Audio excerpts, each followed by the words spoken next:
Free audio post-production by alphonic.com.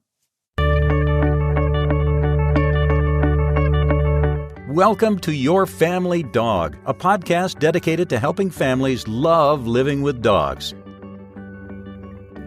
Welcome back to the Your Family Dog podcast. I'm Tina Spring, and I'm joined today by the incomparable Julie Fudge Smith.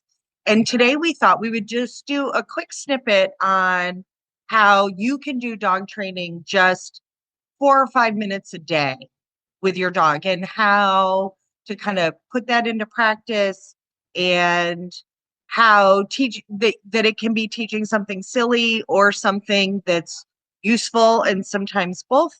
And so with no further ado, welcome to 2025, and let me turn it over to Julie. Thank you, Tina, and Happy New Year to everyone. I was telling Tina that probably, I don't know, because I'm old and don't remember time very well anymore, but probably 3-4 weeks ago, I decided that I wanted to just do a little experiment with Clementine and Zuzu, and decided that I wanted to teach them to spin, but I was just going to do it in small increments. So at night, now, before we go to bed, I always say, hey, girls, come on, it's time to go potty. And we go to the door and they go outside. So now when they come in, I have these little bitty peanut butter biscuits, and they're maybe, I don't know, 1.5 inches long. And I snap each one of them in half. Each dog gets 2 whole biscuits, so 4 pieces. And so what I do is I've taught each one of them to spin. And to teach a spin is actually pretty easy. You put the treat at the dog's nose, and then you move it. You have to figure out which way your dog spins. Clementine is a clockwise spinner. Zuzu is a counterclockwise spinner. Each dog will have a direction that they favor. So the first couple of times might be figuring out which way does my dog want to go. But you put the treat right at their nose, and then you lead it back to keep it level with their nose and lead it back towards their hip, and they'll follow it. And then you just follow it all the way around. If you go too high, they'll sit. If you go too low, they'll lay down. So what you want to do is keep it right at nose and hip level, and they'll follow it around. Then you click or say, yay, and give them the treat. And I did that with each dog 4 times at night. And now, I mean, it takes me, 2 minutes, 3 minutes to do this whole thing? At first I found that I would do one dog, like I did Zuzu while Clementine was outside still. And then when Clementine came in, Zuzu was much too interested in Clementine's treat, so I just shoved Zuzu out the door for the 2 minutes I did Clementine. But now, after about 3 or 4 weeks, I can have them both inside, and I can do one at a time. Or like last night, I alternated Clementine, Zuzu, Clementine, and then Zuzu, and it worked out really well. But what have I learned from all this? So as it has gone on, I can do less luring. When I first started, I would have all 4 treats in my hand. So my hand really smelled strong. So the dog had incentive to follow it around. Now I can use it either with just one treat, or sometimes, like especially Zuzu, Clementine, not so much because she's much more food motivated. But anyway, it will just follow my hand. So I can start to reduce the cue of going around. So what do? Is I say, spin. I lure him into a spin. Good girl, give it a treat. Do that 4 times. Turns out Clementine likes to spin clockwise, Zuzu counterclockwise. So when I do it together, it's kind of cute because it looks like 2 gears going together. But what have I learned? One is, if I have enough patience, meaning I don't demand that this behavior be learned in the first session, but I'm willing to be patient to learn it over time, they will learn the behavior. 2, that consistency and constancy are really important. So that even when we went out to our cottage, I did the same thing. So we didn't lose any nights in a row. So I was consistent in doing it every day at the same time, in the same way. But there was a constancy to it too, that they knew that this was going to happen. So now we're also very excited about going out at night because we know that we get to play for treats. But one of the things that I just really wanted to emphasize is the idea that you can teach a behavior to your dog. And if you're willing to be consistent and patient, it doesn't have to happen immediately, but the dog will learn the behavior. One of the things that I was also thinking I might try next is to raise their paw, to shake. What I have done in the past is told my dog, I teach them to raise their paw, and then I say, well, how do you do? and I reach for their paw and their paw will come up. And everybody thinks that's terribly clever because you say, how do you do? And then the dog raises its paw to shake. It's just a matter of word cues, you know. But I thought I would do that next because Tina is so brilliant at coming up with practical information about these things and what they'd be used for. I was thinking, spin's just kind of cute. It's kind of fun. I said, I know I can teach it. That's the other thing is I know my capabilities and I can teach a spin. But with the paw, I was thinking, if I teach them to shake, now they're presenting a paw to me that I can now wipe off. So there can be some possibilities to it. Not only can it be a cute way for your dog to greet somebody, but it can also have a practical application. So Tina, what have I done wrong? What have I done right? And what's the practical aspect to all this? No, I don't think there's a wrong, right? I think that as long as you're not physically forcing the dog or intimidating them, I think you're doing just fine. And I love that you chose something that was kind of quick, right? That you would be able to pretty quickly assess how is my dog picking this up or not picking this up and figuring out like which direction your dog prefers. I do usually encourage people to teach both because I think it's good for dogs to learn behavioral flexibility, but that's just me and your mileage may vary. I also like that you're able to assess like how quickly the learning is solidifying for the dog. So if you just do a tiny bit each day, like 4 repetitions, it starts giving you really valuable data for other things. So according to Dr. Stanley Coren in his The Intelligence of Dogs book, it takes dogs between 60 and 10,000 repetitions to attach a verbal cue. And my geekiness will manifest as tracking that over multiple dogs and seeing how long it takes an individual dog to attach a verbal cue. And my experience is that some dogs, like 10,000, might not be enough. The verbal cues just aren't their thing. And if that's the case, then I'm not going to use a ton of verbal cues with that individual dog because I know it's not a hat that fits them terribly well. And if I know my dog takes 500 repetitions to learn something and I've only done 30 repetitions, I'm not going to have an expectation that the dog is being stubborn and knows it and just isn't doing it. So I think this kind of exercise in particular is really valuable to the people and the dogs. We're not beleaguering it with the dogs. It gives us good data as the dog's dance partner. And it allows some really real training to happen in short periods of time. Lots of times I think, I learned this from flylady.net. If you don't know what that is a home management system that's free of charge, flylady.net. And it's how to like manage your household, right? Manage there's even a cooking component, cleaning, all of the things. And one of the exercises that she gave us was to pick a chore, like changing the bedding, and write down how long I think it takes to change the bedding, and then change the bedding and actually time it. So if you had asked me before I did this exercise, I would have said it takes like 20 to 30 minutes to change the bedding. Well, when I timed it, it takes like 7 minutes. Well, it's a lot easier to fit changing the bedding into a 7-minute time frame than a 30-minute. So it was quite empowering that I wasn't like, I'm going to be changing bedding at midnight. It was, okay, it takes, for me, on average, 7 minutes to change the bedding. Do I have 10 minutes? Great. I can get the bedding changed on this one bed and free myself of, it fit into that parking space kind of. So I think behavior for our dogs is that way too. I also think it's important to understand that we're training our dogs all the time, even if we're not paying attention. The same way that we're parenting our kids all the time, even if we're not paying attention, right? We're either teaching things how to fall apart or how to come together, usually speaking. So there is a certain amount of entropy or breakdown over time and stress.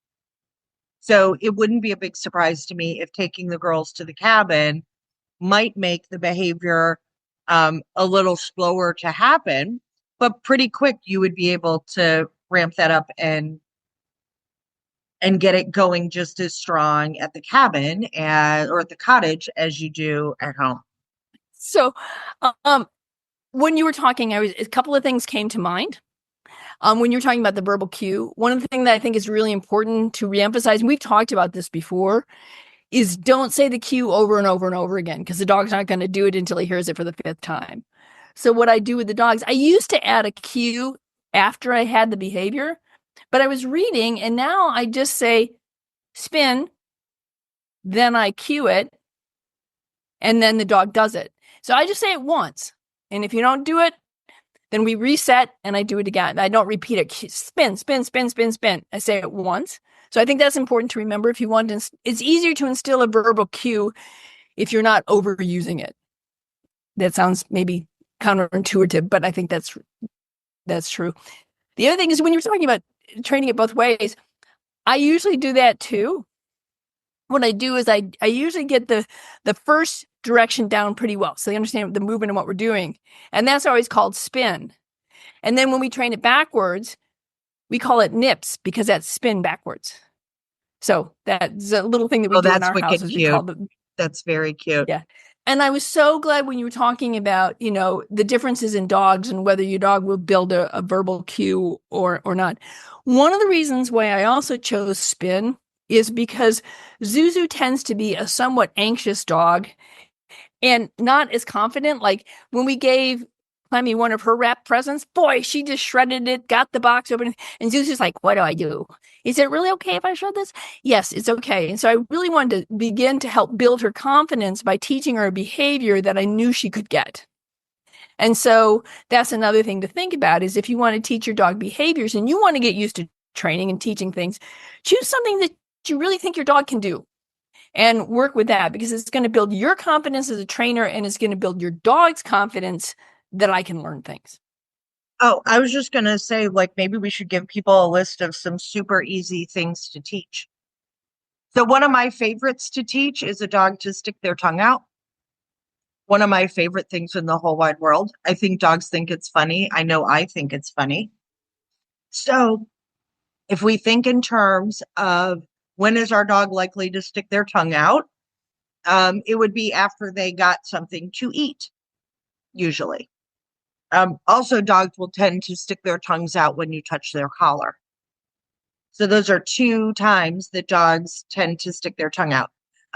The one with food is preferable from my perspective because it's a dog actually signaling that they enjoyed a tasty snack versus they're slightly stressed from a collar touch. But I just yay and pay them. So I prime the pump by giving them a treat. And when I'm just watching their tongue, when that cute little tongue pops out, I'm like, yay. And I toss them another treat. And I would just do 4 or 5 of those. Over time, you get a dog who makes really, really funny faces and movements with their tongue. And I usually put it on the same cue of me sticking my tongue out and then they stick theirs out. Right. So if the dog doesn't learn it, it's not a big deal. If they do learn it, it's super cute and funny. And there's no pressure. Another one of my favorites is to teach a dog to wag their tail, which again, they already know how to do. So I might just smile at them and tell them they're a good dog. And when the tail wags, yay and pay or click and reward. And then over time, put it on. It's kind of like I'm using my finger to wag like a tail. And that's my wag your tail cue. And that one's super helpful for situations where your dog is a little uncertain. You can actually cue, can you wag your tail? And it helps them shift their emotional state.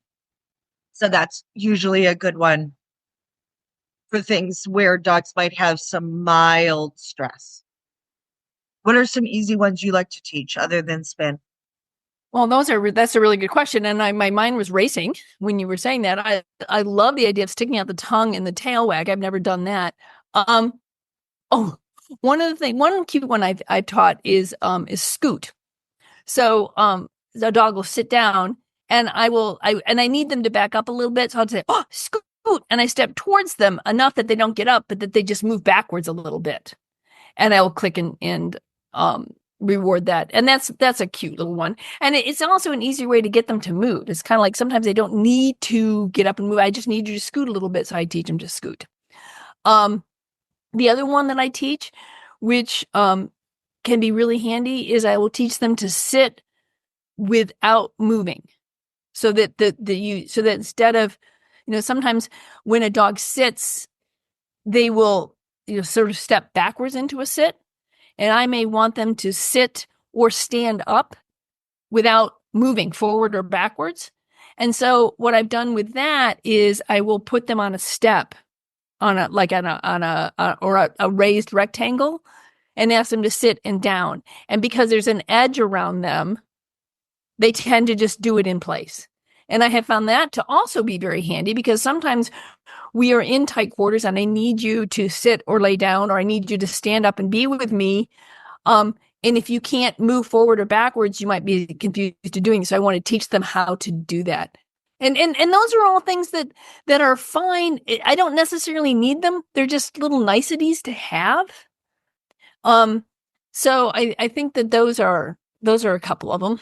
I'm trying to think of another one. Now I start moving more into ones that require a little bit more effort. So I'm not thinking that those are the ones we want to talk about. So anything else? Yeah, I mean, even things as simple as a nose touch or turning their head and looking at yes, you, their name, right? I forgot about Target. All those little things that we can teach them that build that partnership, that integration into things. I think a lot of times we fail to change the sheets on the bed because we think it's going to take 30 minutes, and it doesn't. It takes 7. So yeah, that'll probably what I do next is touch or target. And I found that to be really handy in situations where I know Zuzu knows, and I think Clementine knows it. We'll just refresh it. If nothing else, is what I have found is there have been times where we've been out and about and something's happening and I don't really want them paying attention to what's going on, the kerfuffle over there. So I'll say their name and look at me, and then I'll go, oh, touch, touch, touch, touch, or target, target, target, target. And their nose will be going back and forth between my hands. And so now they're paying attention to that. And then I throw a little something on the floor for find it is another one that I like to teach. So I found target to be really handy too. It's also handy for dogs who are kind of shy, so that if somebody puts their hand down by their side, the dog goes, oh, I know what that is. I can touch my nose to that hand. And it's a way that they can interact with a person without being overwhelmed. So I think target or touch, whatever you want to call it, it's a good one. Find it. That's another one I love, where I will take a handful of treats and I show it to the dog, and especially like at a doorway. And I was like, Clementine, look, find it. And I show her the treats, and then I toss them away from whatever the distraction is, right? So if I'm at the door, I will toss it into the kitchen or wherever it is I want them to move away from, right? I toss it and they go over and they scavenge for treats. And what I usually do is I start with anywhere between 7, 8, 10 treats. So they snuffle around for that. And I always try to train high so that the moment comes when I reach into my bait bag to do a find it and I only find 3 and I toss them, they're still looking for the 7 or 8 because mom always tosses 7 or 8 treats. They have to be here somewhere. And I also find it to be handy after I've done the alternating touch on hands, then I will drop some treats between my feet and say, find it. They look down. Now they're snuffling for treats between my feet. I'm also giving them a visual block from whatever the kerfuffle is that's going around, because they're focused on treats. My legs are providing some kind of a visual barrier. So find it and target are 2 really handy ones. Thank you for reminding me of those.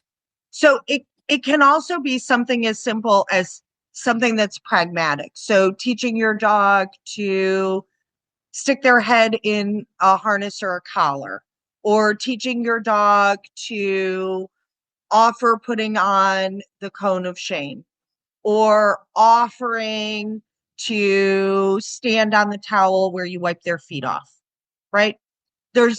You could choose to do just 2 or 3 minutes of a behavior that you use more often than not. So right. I think what I see in practice most often as a instructor here teaching classes is that a lot of times people want me to talk the dog out of doing something that they're teaching the dog to do.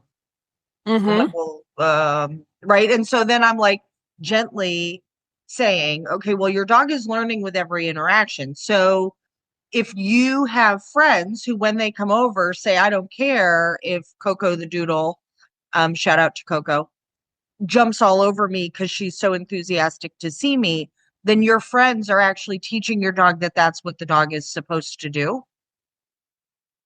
And so I manage the dog so that they can't do that. And I may or may not. Okay, so I'm not going to use the person's name, but I have a friend who, when she comes over, does not get access to my dogs because she loves dogs and I love her, but she's so over the top with them that she's going to overwhelm one of my dogs and end up getting in a conflict with them. So I just don't give her access. Like, not because I don't love her, not because she's not nice to dogs, not because my dogs are psycho, just I know my dogs well enough to know that how she loves them is something that would be really foreign to my dogs and overwhelm them. So we just Yeah, don't. I think that's a I think that's a Like, really, I'm more really likely to good grab point. chicken salad chick and go to her house than to have her grab chicken salad chick and come to Yeah. mine. Yeah. And I think that those are very reasonable things to be aware of. And I think the other thing is that the more you do this little bit of training with your dog and you're building your confidence as a trainer and you're building their confidence, you're also building your awareness, as you said. And that's going to give you a clue as to what your dog can and cannot tolerate, what your dog does and does not like, what your dog is capable of doing. And that's going to also give you a cue as to how your dog will relate to others. So there's so much to be learned here just about the relationship and not necessarily about the behavior you're trying to teach. And that perhaps is one of the most important things of all is the relationship. And what I've been finding too is it's really fun to watch the relationship between Clemmy and Zuzu now that they both know how to spin. And that they're now waiting. Okay, this is Zuzu's turn. Now it's my turn, says Clemmy, and vice versa, that they're now learning to do this in sync. So it's kind of funny to see their relationship develop as well. But if you have multiple dogs, I do highly encourage you that you do it one dog at a time to begin with. It's going to be a lot easier for you and for the dog. And they're going to pick up on what you want. And so since both dogs know what I want, it's easier for me to then have them together to do it. One of the things I was thinking is that I have some handouts that I can put as PDFs on the website, find it and target, and I might have spin. If not, I bet you have some handouts so you could put up there as I'm well trying to think. I don't for people think to I have take a a look at. handout on spin, but I could probably write one. I'm not sure I do either. I think it's just something I teach in class and don't actually have, but I'm going to look among my handout and see what I can find. I know I have Find It and Target. So we'll put those up there. Pretty easy ones. So, Well, and I will say some of this, even like when I'm thinking in terms of, children and interactions with my dogs, teaching the dogs things or having the children teach the dogs things, or even a senior citizen teaching the dog things that just a couple of minutes at a time is a complete win too. So, Coco, who was here earlier today, is a young mini doodle who has figured out to put her feet on the counter and that mom can't ignore that. And so I said, well, you can either teach Coco to lay on a mat so she has a place cue of go lay there so you're not putting your feet on the counter, or you can tell her she's not allowed in the kitchen, like have her get out of the kitchen cue, that you're just reinforcing, like, hey, I want you to stay in the other room. I'm like, or you can set your husband up with her breakfast, sitting next to her dog bed. And while he's enjoying his cup of coffee and you're making breakfast, he can be tossing kibble onto her dog bed to start teaching her where they want her to be so that she's not climbing in a frying pan or pulling a frying pan over on herself. So having more than one person who can help with it is also a big win. And my experience is kids at different ages enjoy teaching different kinds of games.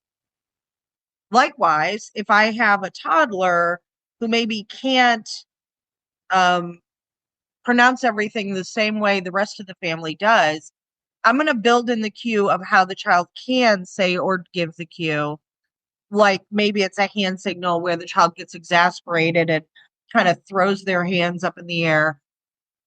And then I may make that as a cue for the dog to move off and go lay on your bed, right? So that I'm making all of that a little more elegant for the whole family, for the dog and for the child or for the senior citizen. And again, I work with tons of families that grandma or grandpa is moving in, and that's at the other end of the continuum of kiddos, right? Of, okay, well, they don't know this dog, the dog doesn't know them, balance can be an issue. So it's many times revisiting similar skill sets. I've also done it where if one of the children comes up with a funny or a cute word when we're teaching a behavior, like, and I say, I for example, say I'm teaching target, and one of the kids says, calls it maybe touch hand or something, some funny word that the family all thinks it's great. Then I usually encourage them, well, let's use that as our cue word, so that it's a cue word that I mean, as long as nobody is embarrassed by it or whatever. But that's a great way to incorporate a younger member of the family into the training. Is you get to choose the cue word. You threw that out as a really cute word. Let's use that. And then the other thing that's nice about that is then that behavior has a very specific cue that you're not likely to repeat in other situations. It's kind of like the difference between, off and down. Okay, I want you to get off the counter, but I'm telling you to get down. Well, down's supposed to mean I lay down. So sometimes having an unusual word is a great way to do it, because then it becomes very clear to the dog that particular word means that particular behavior, and it doesn't get confused with other ones. So right, and I agree. So a lot of times, just quick little work here and there on a couple of things, just a couple of repetitions a day, is enough to start making real progress. And absolutely, you don't have to beleaguer it. Right.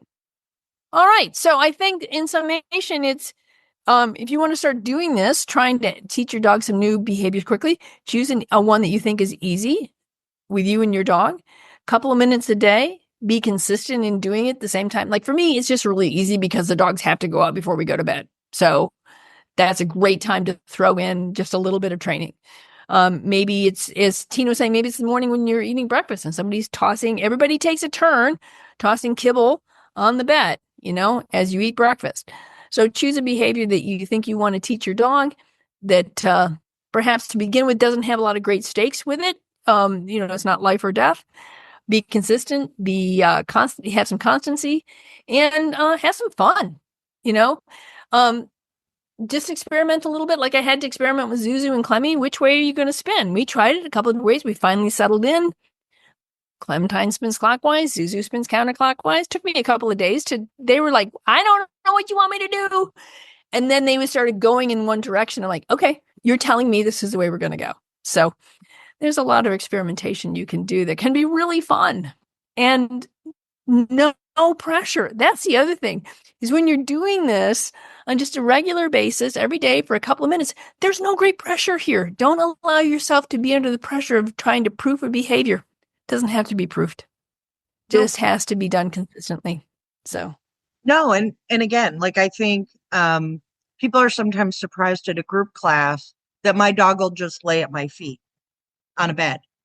I'm like, well, I just built it. Like they just get rewarded for laying on the bed regularly enough that they're like, I'll just be here and hope that, potato chips will rain from the sky.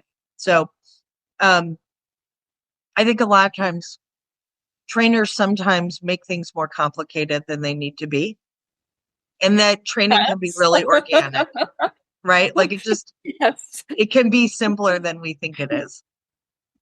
Absolutely. Because I tend to think one of the problems with being a trainer for a certain period of time and having gone to a certain number of seminars and talking to a certain number of other trainers and talking about the theory, that you tend to get wrapped up in, is this conditioning? What kind of conditioning is this? Is this classical conditioning? Is this, it's just, you get so wrapped up in the details and you start using technology, terms that are like, it's a come. You don't need to call it recall. It's a come, Right. I want my dog to come. So I think trainers can get lost in the web of complexity that it doesn't need to be. So that's why I'm saying have fun with it. If you have fun with it, you're more likely to make it simple.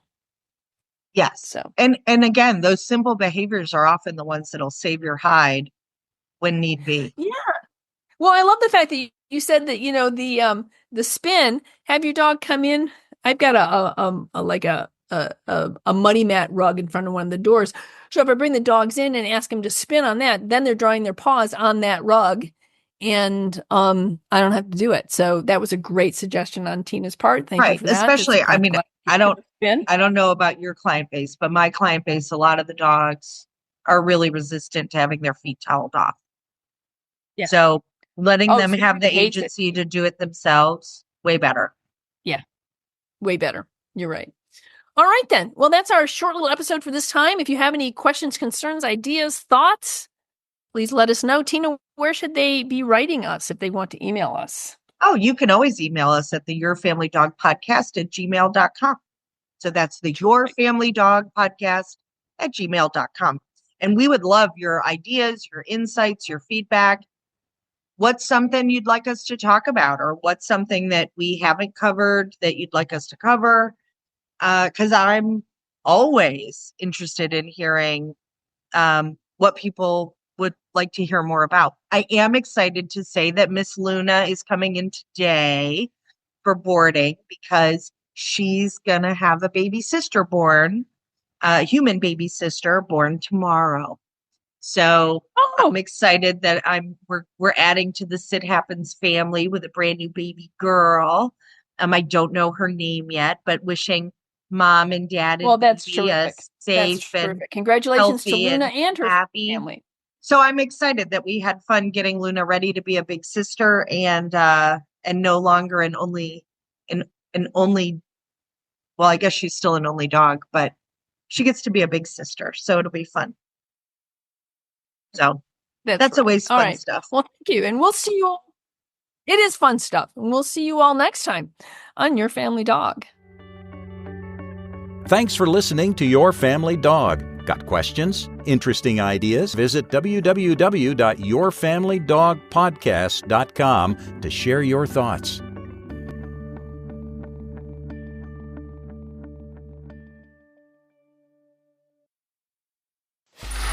Free audio post-production by alphonic.com.